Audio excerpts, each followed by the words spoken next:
whining. I'm Miranda, your resident witch.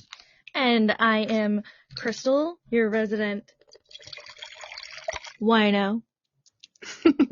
I know it's been quite a long time since you've heard our voices, and life is crazy. Life is busy.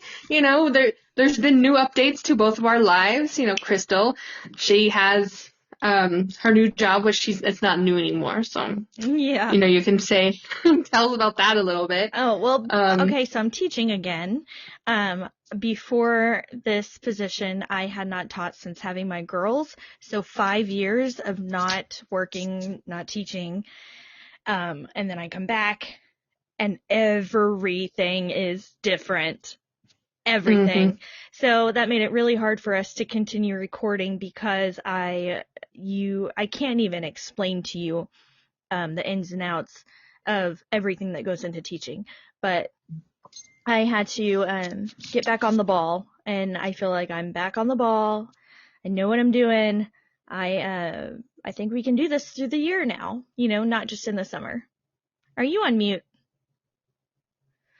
Oh, here we go.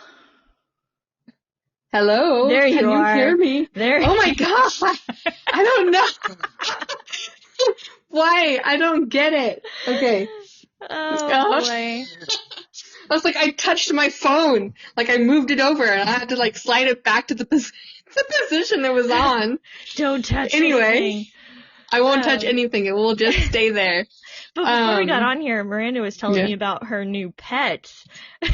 Yes. Okay. So I'm a teacher too. Okay. And yes, the pedagogy is constantly changing all the time. And you have to learn all these new things of, I don't know, these new terms, whatever, yada yada. Anyway, so in the time since we've been since we haven't recorded, I don't remember if I had a snake since then, but anyway, so right now, I will list to you the pets in my house. I'm telling you, my house is getting too small. I'm done with pets, okay? Except for I'm getting hold on, anyway. I have 3 cats. You're standard, right?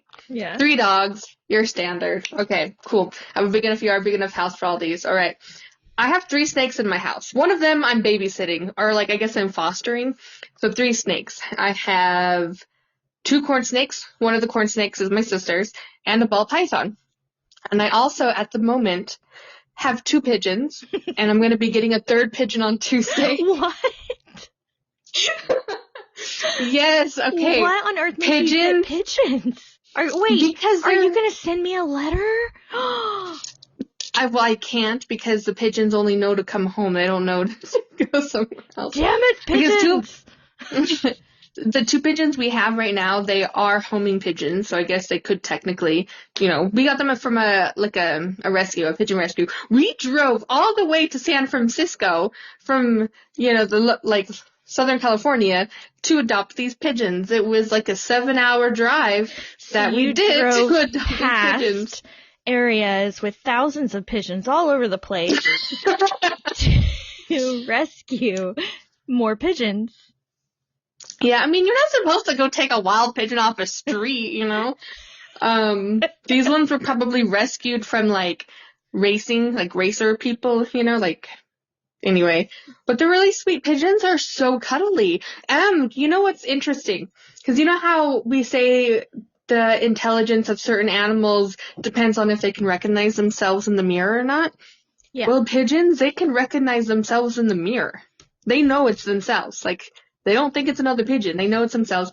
They're super cuddly, and they like to be around you, and, that you could even bond to a pigeon where the pigeon thinks you're their partner, That's so interesting. I know. I can't wait until you move here and I could play with the pigeons. It's really cool, too. They make pigeon pants, or it's like pigeon diapers, So, you can just put these diaper things on your pigeons, and they can hang out in the house. You don't have to worry about their poop, and you just change their diaper every 3 hours. Do you have these diapers on your pigeons? Not right. They're in the cage, so no. Because they're pretty new pets, so they're not out all the time. We're still getting everybody acclimated, them and the dogs and the cats and stuff. Whenever it happens, you have to put a picture of your pigeon in its diaper on the Facebook page. Oh, for sure, of course, man. Oh, one more thing to say about pigeons. You can pet them. I mean, when you have a parrot, you have to worry about, like, causing hormonal issues when you pet the parrot on its back or its wings or whatever. Yeah. But pigeons, they want to be pet. They want to be cuddled. They make such good pets, and they're a lot cleaner than parrots, too. They like to take a lot of baths. Like, a lot of baths. All these things The I only never thing, knew. though, they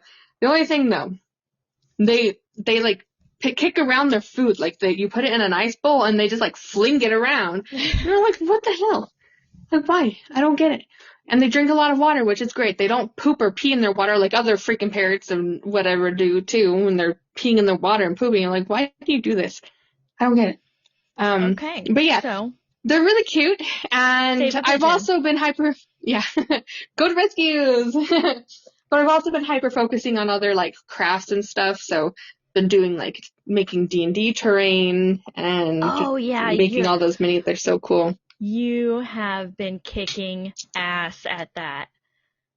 You are such a great artist. Thank you. I just did a base coat of the second story last night, so I can start painting it today. And then another thing, I got braces. So if I sound a little bit weird, I don't know if I do sound different or weird. It's because I'm trying to talk around braces, and I've only had them for, like, I don't know, 3 weeks, 2 or 3 weeks, something like that. So. Okay. Anyway, that's a quick update on our life. Yeah. I'm done with animals, though. After this third pigeon, no more. Oh, yeah, right. Not until I get a bigger house with some bigger land. That's what my friend Sam said, and then now she just keeps Pigeons? getting more chickens and ducks and goats and cows and horses and all these animals. But the thing is, all of them, she has them just to cuddle. So she'll go outside and call, like, one of the cows' names, and he comes running to her like a dog. She just cuddles all of them. It's the cutest That's thing. kind of adorable. Cows are giant puppies anyways, so. Yes, and these are I get that. Cute short little cows with scruffy hair. I can't remember what they're called, but they're super I know, cute. I think they're like the Highland cows or something. I think so. But they're so cute. Mm-hmm. Anyway. I mean, what if you guys, our listeners, been up to this past, how long has it been for us? I mean, go ahead and write your whole life story in the comments if you want to. Totally interested. Oh my gosh. And I've had so many people asking, like, when are you starting again? When are you starting again? Well, that's right now. Right now. And then we plan to do recording every Thursday. It's in my calendar. It's in my Google Calendar. I'm not going to forget. Yes. And maybe every now and then we could do 2 in a night so that we'll have some, like, saved up for the days where shit just happens. Yes. I 100% agree with that. Okay. So, yes, watch out for some more consistent posting from your favorite witch and wino. Yes. And we're recording Thursdays, so it'll probably be out more along the lines. Gosh, I don't know. We'll see how long it takes me to edit this. I'm not editing nearly as close as I have in the past because that takes, like, hours upon hours, and I'm just not doing it. So if you fart, it's gonna be in here.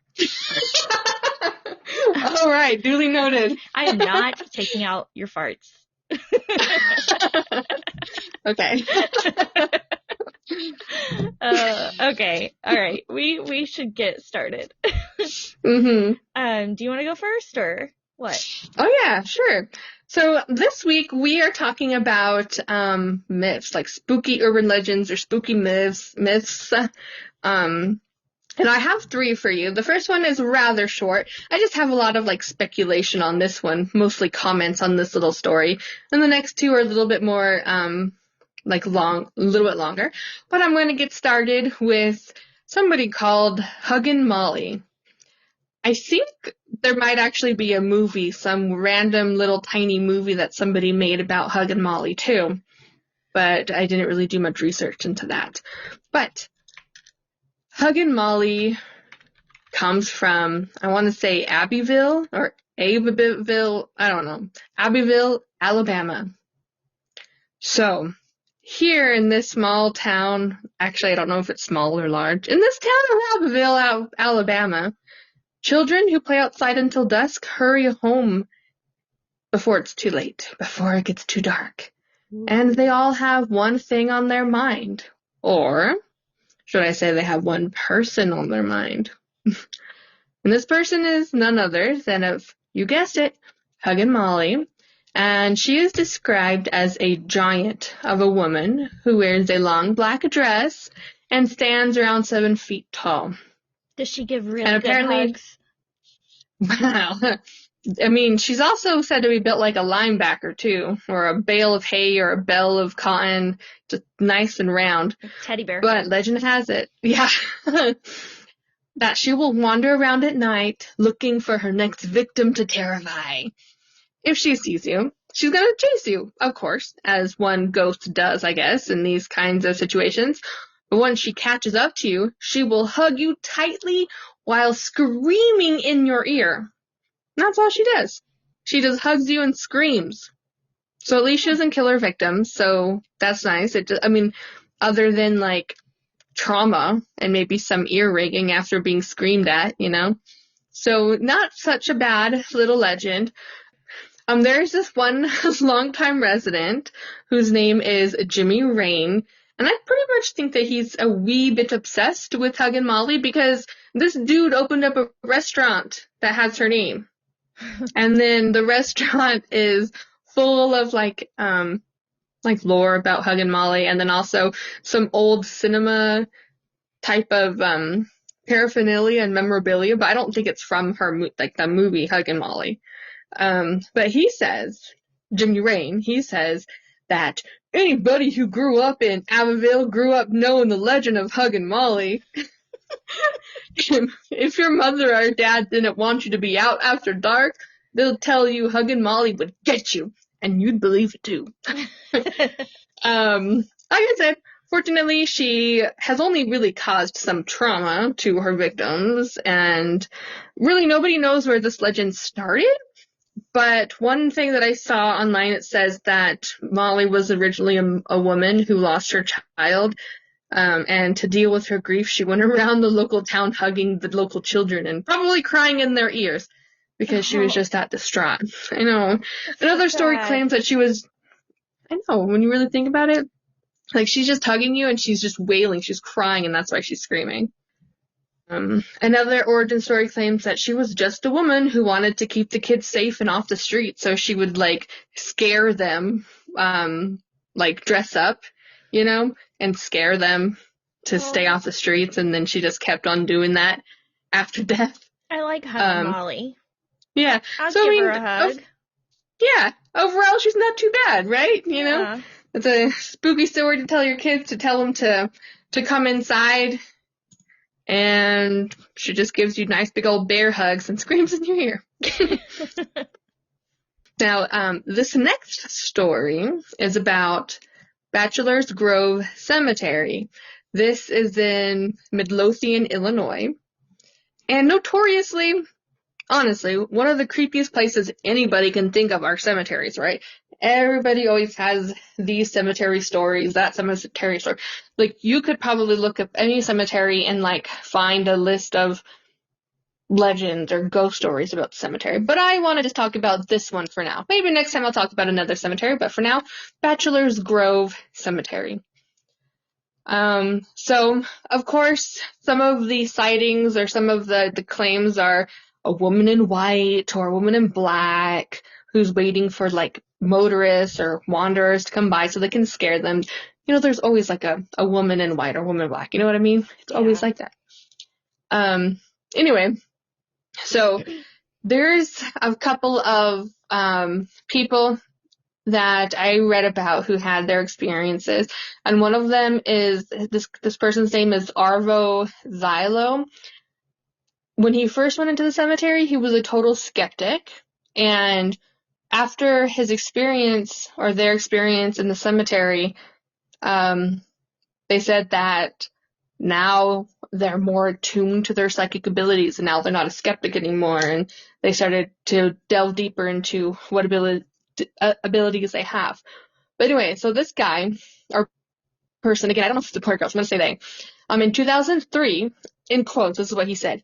They said, God, in 2003, I snuck into Bachelor's Grove on the night of a full moon, on Friday the 13th, of course. Ooh. As a skeptic, what I experienced was not just phenomena, but it eventually steered me in the direction of psychic ability, because I felt like every moment in time was overlapping at the same time when I sat in that cemetery in the moonlight. End quote. He said during his time in the cemetery, he saw many glowing lights that were in the shape of people, and he also saw what he thought was like a dancing couple. Maybe it was them reliving their wedding day, I don't know. And then they also said that they saw a yellowish figure walking around. And so, I mean, all night he's just seeing these apparitions, and then finally the last thing he encountered was a scream from what he described as from a dog. So it probably was a pug, because if anybody has heard a pug try to bark or whatever, it's not even a bark. That pugs just scream at you. I don't even I don't even know. Because they can't breathe. I know, they can't bark. It's just, dogs just scream at you. Oh my God. He also said that he saw a woman standing outside her White House, and this is something that a lot of people have said, that they've seen like a woman standing by a White House, or, which is something, of course, that every creepy cemetery would need. It's just like a watcher who's just watching you outside their, like, what's the word I'm looking for? Manifested house. But another dude by the name of Brian Danko, he had a first-hand experience as well. He said he saw a very large white glowing sphere, and it didn't have any verbal contact with him at this point. He just saw it, right? But whenever he was younger, in about 1974, when he was a teenager, he said that he ran into a really scary situation in the cemetery that was also verbal, not just visual. So, like, he heard things from these apparitions. He didn't go into details about what he heard, but he said that experience just made him feel like he never wanted to come back and visit the cemetery ever again, because he thinks that, of course, there are peaceful spirits there, and he thinks that there are spirits that are not so peaceful. So apparently he's just not going to take the chance and just avoid it at all costs, which I totally, 100% understand that feeling. Not so skeptic anymore. Yeah. Because, like, honestly, for me, like, Ouija boards, I was like, just in case it's real, I will never do it. And I won't even do it in video games. Like, when we're playing Phasmophobia or something like that, I am not even going to touch the Ouija board in the video game. Just in case it's real. Goodbye. We'll leave that to Adam. Yes, we leave that to Adam. But I'm going to talk about briefly a specific ghost that's at this Bachelor's Grove, and it's called Madonna, the Madonna ghost of Bachelor's Grove. So just a woman, a beautiful woman. She is known as the Woman in White, or the White Lady. And there's a group of paranormal investigators who are exploring this cemetery. In 1979, they actually claim to have taken a good photograph of her. And I will send you the photograph because I found it online. They said that she was wearing a hooded white robe, perhaps, and that she was carrying a baby in her arms, but not in the picture. But later sightings said that they see her without the baby. And some people think that she's looking for someone or something, though nobody really knows what. Oh, wait. Hold on. 1979, that's the incorrect date for them taking the photograph. It was actually in 1991, the famous photograph. There was still a photograph in 1979, but in 1991, there was an infrared photograph taken of her, and she was sitting on a headstone at the north side of the cemetery, and she was just gazing out over the fence, I guess, and whatever is beyond the fence. And the photo was taken by, I wrote it down, but I did voice typing, and it did not get my voice for this name. I'll have to find it. I'll send it over to you. Okay. But it was, I think it's like Oak Lawn's Ghost Research Society or something like that. And it was, that photo was very popular when it was released. And though people think that the photo is fake, because it was so clear and uncanny in its quality. So who knows if it was a fake? Who knows if it was real? But this picture is definitely not the last picture that was taken of this Madonna. When I look at it, I kind of feel like this particular picture is fake too because it is so clear. Here, let me send it to you on Facebook, and then we can get Christal's live reaction to what this is.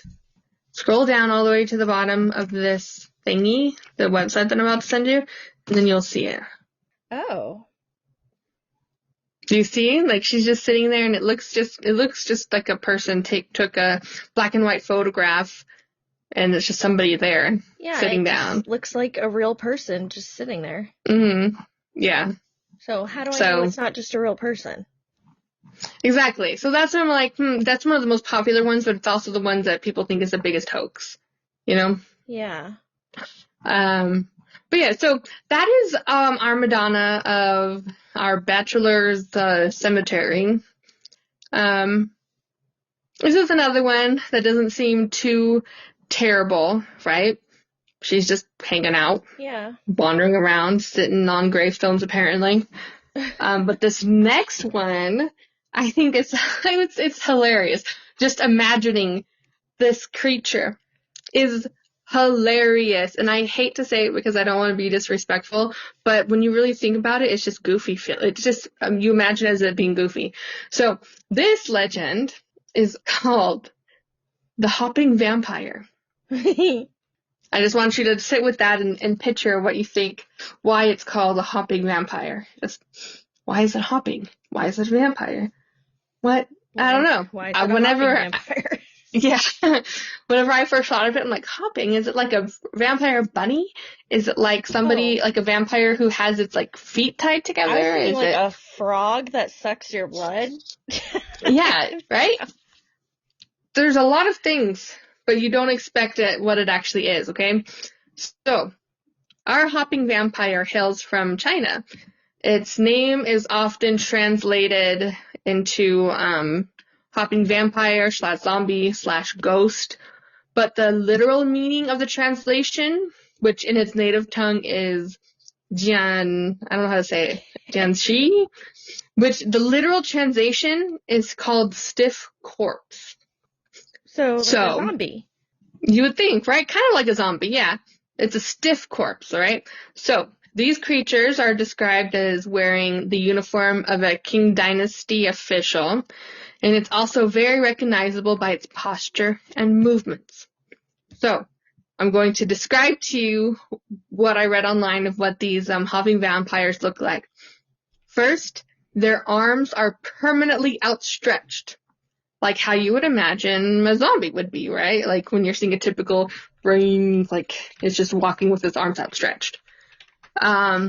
Additionally, the reason why they're called hopping vampires is because they hop rather than walk. They can't walk. They can't move their feet individually.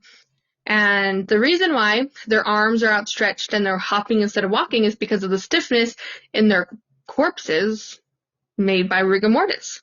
There's Where a lot did this come from? Interesting pictures on Google. Mm-hmm.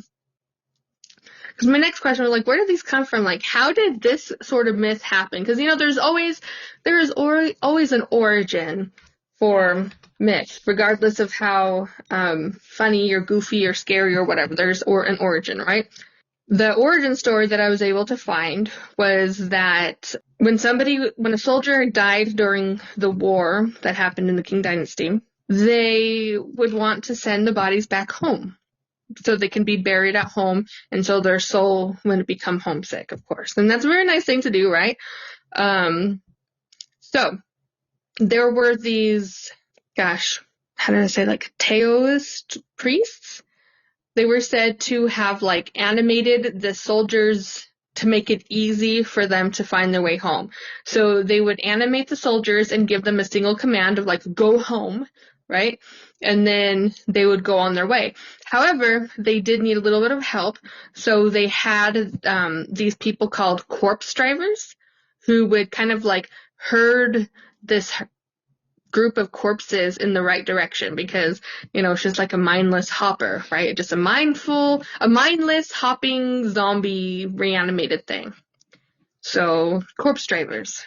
So they're like cowboys rounding up the cattle, but they're like vampire zombie cowboys? Something like that, man. Like the corpse drivers are just kind of herding them in the direction where they're supposed to go, right? The realistic version of this is that same kind of idea where when the soldiers died, they wanted to bring them home.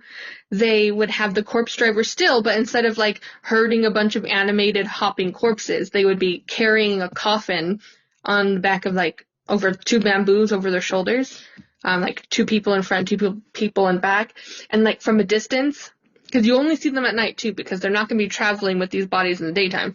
You only see them at night, but from a distance, because bamboo is flexible, you would kind of see the coffin like bouncing a little bit in the distance. So that idea of returning the corpses home back to their families, like, developed that legend of the hopping vampires. Now, it also later on, people were had a new addition to the myth where they're saying that if you died a violent death, then you would become a hopping vampire, because your death was either so violent or whatever that your soul couldn't escape. So whenever your soul is trying to escape, it's just latched onto your body, and so it hops around as you're trying to find your way beyond, So how did the vampire part come about? Dude, I don't even know. I don't know. That's just what it's called. But like I said, the literal translation is just stiff corpse, But fortunately, if you ever did come across one of these hopping vampires / zombies / ghosts, there are quite a few ways that you can kill it. So if you ever run into these guys, hopefully you have one of these handy. First and foremost, you can do it like a normal vampire or werewolf or whatever, or zombie, not werewolf, zombie. Get it in the head, stab it in the heart, bada bing, bada boom, right? Okay. But if you don't have any of those, you might have the blood of a black dog. Okay, that will kill it. Gluttonous rice. I don't know what that is, but that's what it says. Maybe that means you just throw rice. Extra fatty rice. Showing it a mirror because it doesn't like its reflection. I mean, most people should have a mirror, right? Even if you have a smartphone, take out the selfie mode in your camera and show it at the dude, and he will be defeated. Also, chicken eggs.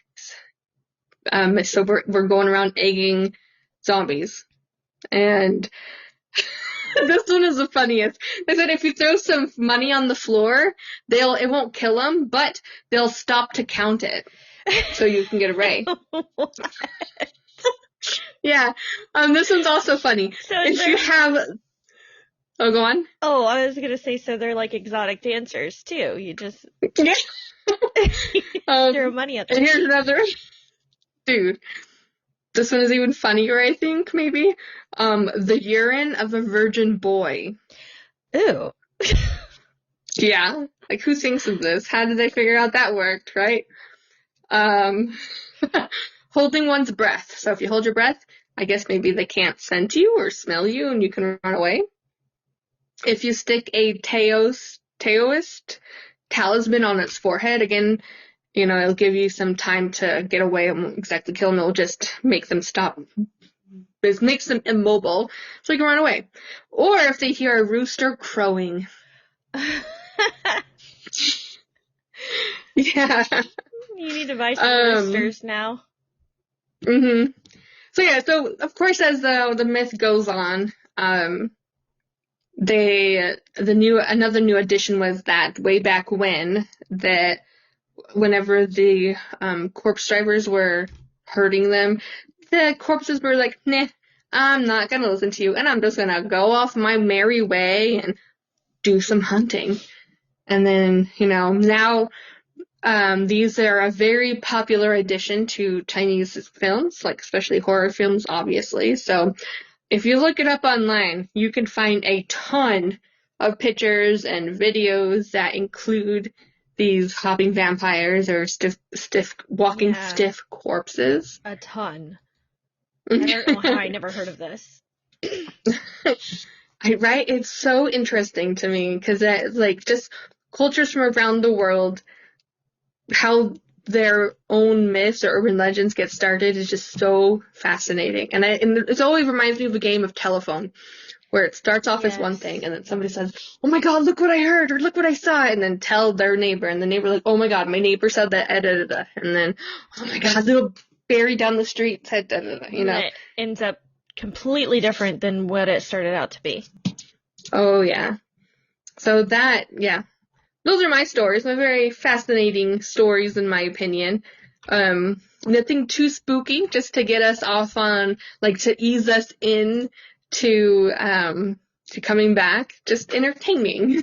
I feel entertaining, and the first one's somewhat wholesome. Mine are not wholesome. So my first one is from Arizona, and it's called Slaughterhouse Canyon.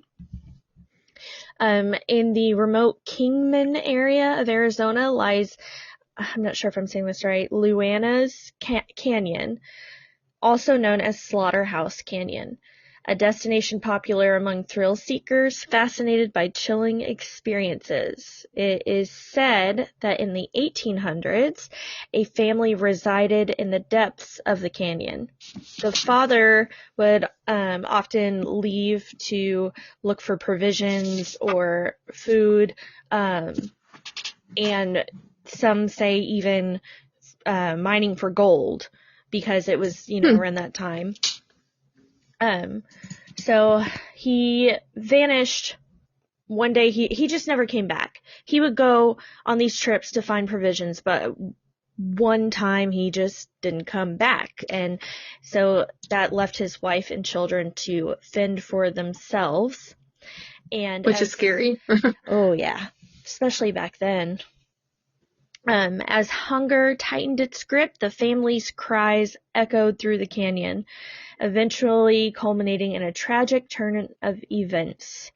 Desperate and tormented by starvation and the haunting echoes of the children's suffering, the mother took the lives of her children before ending her own, leaving behind an aura of anguish that visitors to the canyon claim to sense to this day. So she didn't want to continue watching her children starve to death, and she obviously this is it's a myth. Take it or leave it. It happened or it didn't, whatever. But so she took the lives of her children because she thought that was easier on the children than suffering, and then her own life. And then reports of ghostly wails echoing through the still night air have cemented Slaughterhouse Canyon's reputation as one of Arizona's most haunted locales. And I am going to put on the Facebook page. It's a video from YouTube user Drone Daddy Dog. And it's just a drone view of the canyon just so you could see what the area looks like. And then my next story, I don't remember if I talked about this or not. If I have, definitely not in this detail. I live in Arkansas. I've got to do the Garden Light. Have you heard of that? I have not. Really? Okay. Everyone in Arkansas knows about the Garden Light. And there's a video to this as well, of some locals from that area discussing the Garden Light and the history of it. And the history is actual factual storytelling. It really did happen. So December 4th of 1931, a railroad foreman, Will McLean, he was killed by an underling named last name of McBride. So McBride beat McLean over the head with a spiked maul.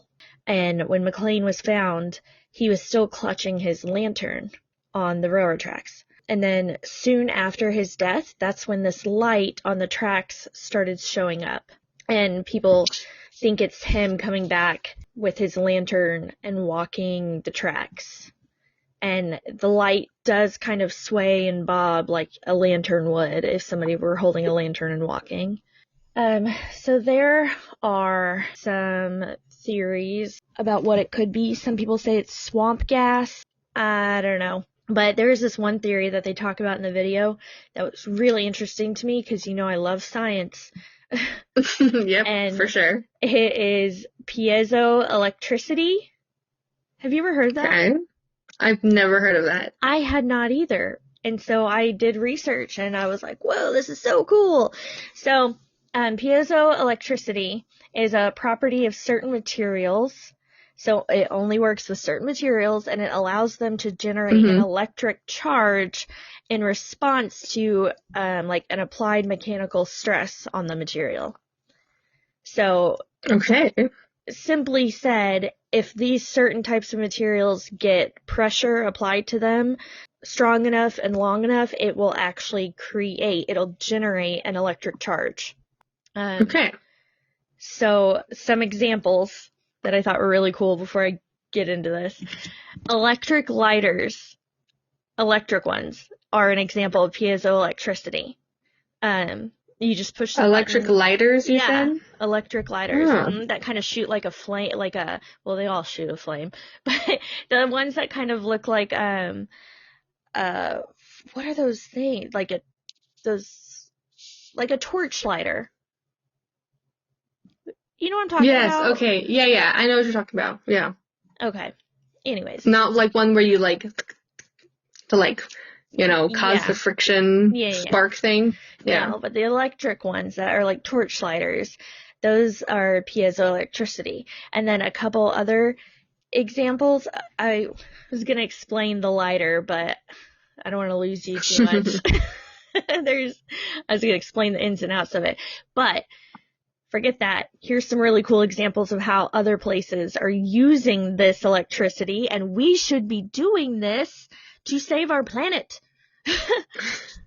So in the Netherlands, they are using piezoelectricity on revolving door systems. Like in this one cafe, the revolving doors that people walk through? Yeah. Yeah. So when guests enter or leave the building, they are generating that energy that they later use to light up the inside of the cafe. Oh. And then my last little example is the metro system in Tokyo is using it. So as the travelers are just passing by and walking around the metro system, the steps that they take over the metro system's tiles, piezoelectric tiles, it helps supply energy to the station itself, to the metro station. What the heck? How? Like, that is incredible. Why are we not doing this more? Money, because our government is money hungry. We could even be 100% solar here in our country, but no. Right? But, okay, so how does piezoelectricity connect to the Girden light? Yes, good question. All right, so Arkansas has one of the largest deposits of crystals in the world. Does it now? Oh, yeah. Crystal mining is one of our favorite things to do. I want to go crystal mining. We'll move I'll bring here. my pigeons. Yeah, bring your pigeons. So crystals are one type of material that can create piezoelectricity. Arkansas also has a large fault line that generates earthquakes. So we have crystals all over in the ground. We also have that fault line. When that fault line puts immense pressure on those crystals in the ground, those crystal structures flex, and that crystal lattice generates a high voltage electricity. Dude. And that's fact. That's not a theory. That's the fact part of this. The plates putting pressure on the crystals in the ground and thereby creating a high voltage of electricity. And this happens along the fault line, right? Well, the Girden light lies along the edge of that fault line. So the theory part of this is that when this huge amount of electricity is created, the air above the area is ionized and it generates a light. So that's an awesome theory, and it makes a whole lot of sense. Dude, that does make a lot of sense. And that, oh my gosh, that's insane. My only problem with it is there are thousands upon thousands of crystals everywhere in the ground here. Why would that light just be generated in one little area when all of those crystals are all along that fault line? Why would it not be lit up all down the track? Oh, that maybe there's like a higher concentration or a specific type of crystal that's more. I don't know. You know. But that would be my next scientific search, and that'd be my next experiment. It makes sense why people say, like, oh, crystals, put them, if your, like, computer's fucking up or something, they're like, oh, put a crystal next to your computer. And I'm like, why the heck would I do that? I guess if there's, like, some theory behind that it could actually produce this kind of, electricity. It literally can produce high voltage electricity. Interesting. With enough pressure put on it. It's just so crazy. Anyways. Yeah. Okay, so the next story, I hit up Arkansas. Now I'm going to go to your area, California. And it's the Charman of San Antonio Creek. I'm not even sure if I'm saying that right. Anyways, this account occurs near the bridge of that creek. So this being known as Charman was once a man, but now appears as a grotesque, charred figure, wrapped in blackened bandages and emitting a repugnant odor of burnt flesh.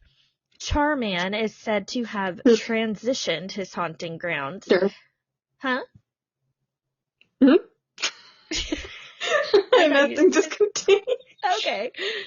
So, apparently it was first at Signal Street is where he was said to have been haunting, and Shelf Road. But now I guess they're saying since that got overpopulated or much more populated since then, he's now haunting a different area. I'm not sure that's how hauntings work, but that's what they're saying. Now he's on Creek Road. But a chilling part of the lore recounts an encounter where one would stop their vehicle at a bridge and cry out for help. And that, therefore, it summons the enraged Charman, and he emerges from the depths of the forest and unleashes an attack. Yeah! I'm sorry, my intrusive thoughts are winning. You say Charman, and I want to say Charmander. Yes. I'll stop. I'll be a grown-up. Oh, man. If only we could. Like many compelling myths, there exist 3 distinct yet somewhat similar accounts of its origins. These narratives trace back to the fire incident of 1948. In the initial rendition, a father and his son are engulfed in flames, resulting in severe burns that render them unrecognizable. Tragically, the father succumbs to his injuries before aid can reach them, while the son... Don't tell me the son puts on daddy's skin. Or he gets the hose again. Sorry. Continue. So, here we go. What are you doing? It sounds like a pop bracelet. Oh, that's kind of what it was. I'll stop. It's just a pop it. You know? Stop it. Okay. So while the father succumbs to his injuries before aid can reach them, the son is driven to madness by his wounds, and he performs a grisly act of stripping the burnt flesh off of his father's body and hanging the remains from a nearby tree. Okay. At least he didn't wear it. Subsequently, the son flees into the wilderness, eventually assuming the eerie persona of the Charman. Well, the thing is, I read another thing, another version, I guess, where he did actually wear his dad's skin and run off into the wilderness. No. So it's great that you said that. In the second tale, a husband and wife become trapped in a fire. Despite being severely burned and injured, the husband is unable to assist his wife as she is engulfed by flames, repeatedly calling for help. Due to the fire and his own injuries, he remains immobilized, forced to listen helplessly to her cries until she tragically succumbs. That's so sad. Eventually, the husband transforms into the Charman. The Ventura County Historical Museum disputes any casualties from the 1948 fire, casting doubt on these two versions. Another rendition suggests that the Charman was a firefighter who perished in the same inferno. Yep, that's that. That's the Charman. He's so charming. Yeah, we're worse than our students. And then my last one is from Oklahoma, and it is the Shaman's Portal. So it is in Beaver, Oklahoma, and it's the Beaver Dunes State Park.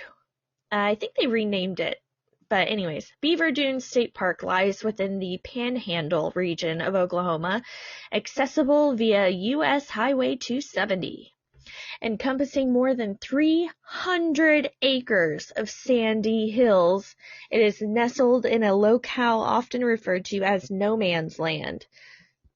And I watched a video about this. It was not a good video.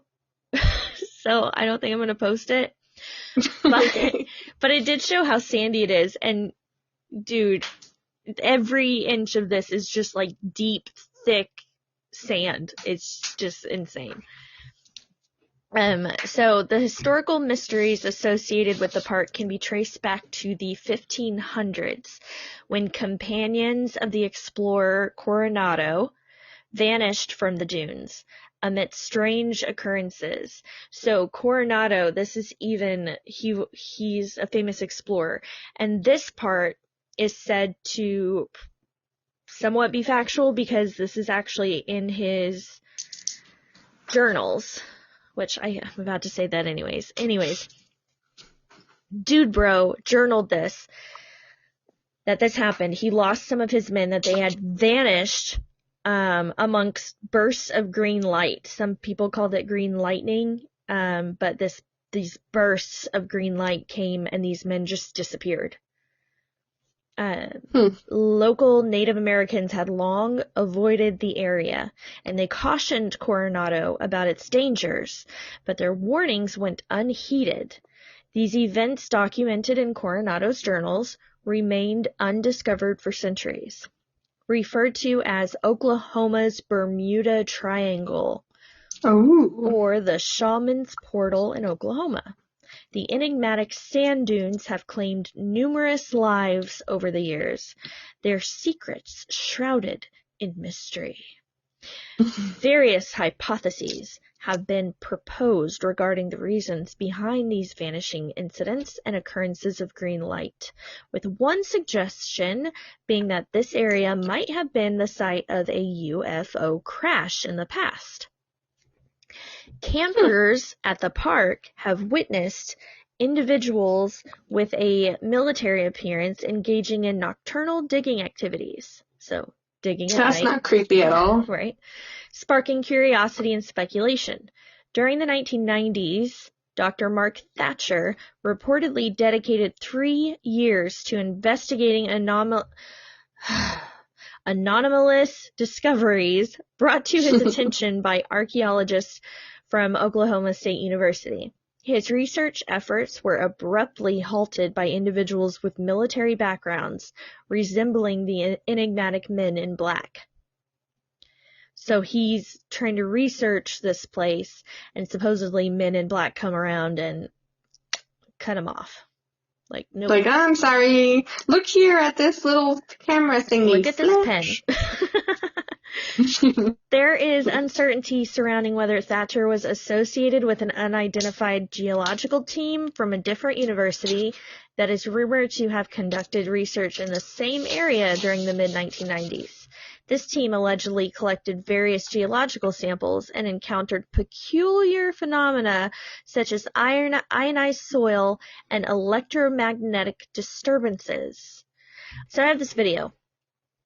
It's not spectacular, but it's very interesting when you get to about the end of it where dude bro goes to Mexico and he's in contact with this researcher, doctor woman there, and she's talking to him about all the original documents of, I think, Coronado's journals and all the original documents about what had been witnessed and seen in this location or whatever. And apparently the original documents are gone now, and where they went is to the U.S. government because the U.S. government took them. And if that's not questionable, I don't know what is. There's also a news article I will put on there. It's supposedly there are a lot of different missing people or people that have gone missing in this area. But I did find a news article about 3 women that went missing there.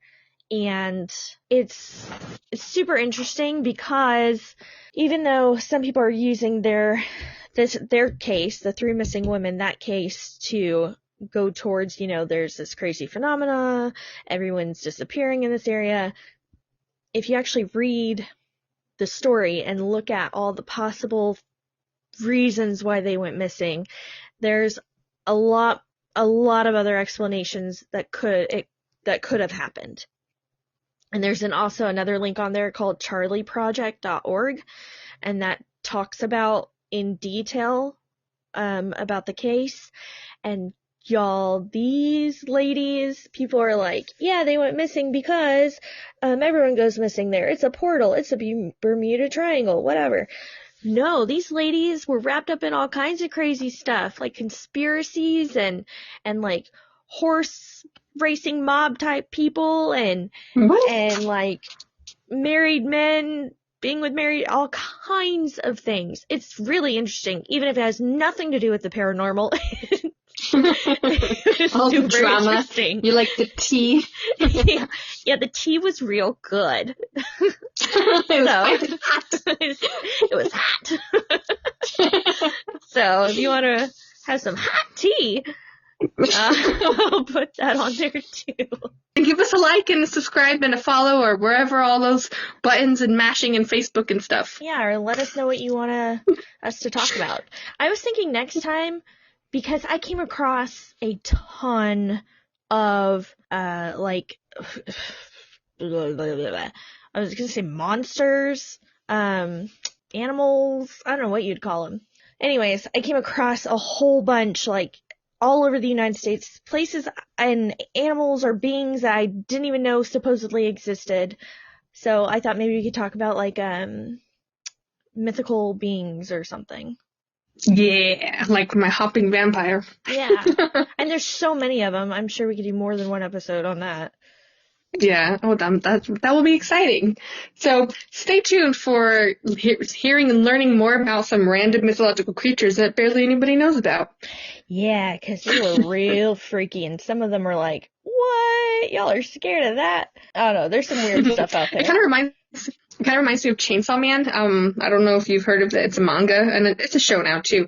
But essentially, in this world, there are devils related to, like, every fear. And then the stronger the collective fear, the stronger the devil. So, for example, of course, there's a gun demon, which is super strong. And then I'm sure there's, like, a cat demon, because some people are afraid of cats.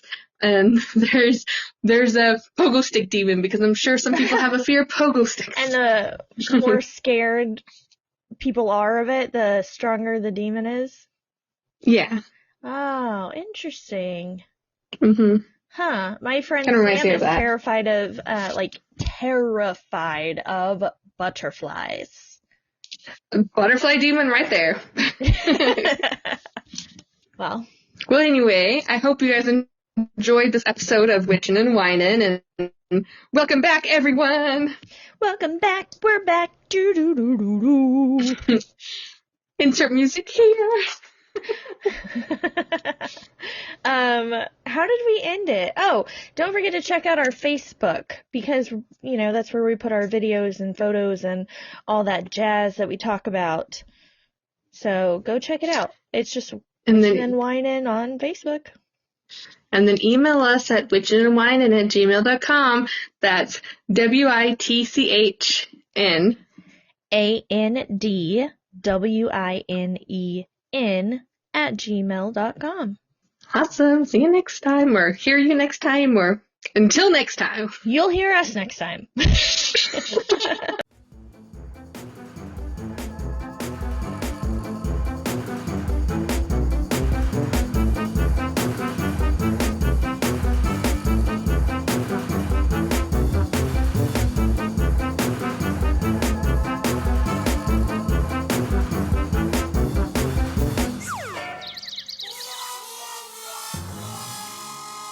Why did the alien cross the road? Why? I don't know.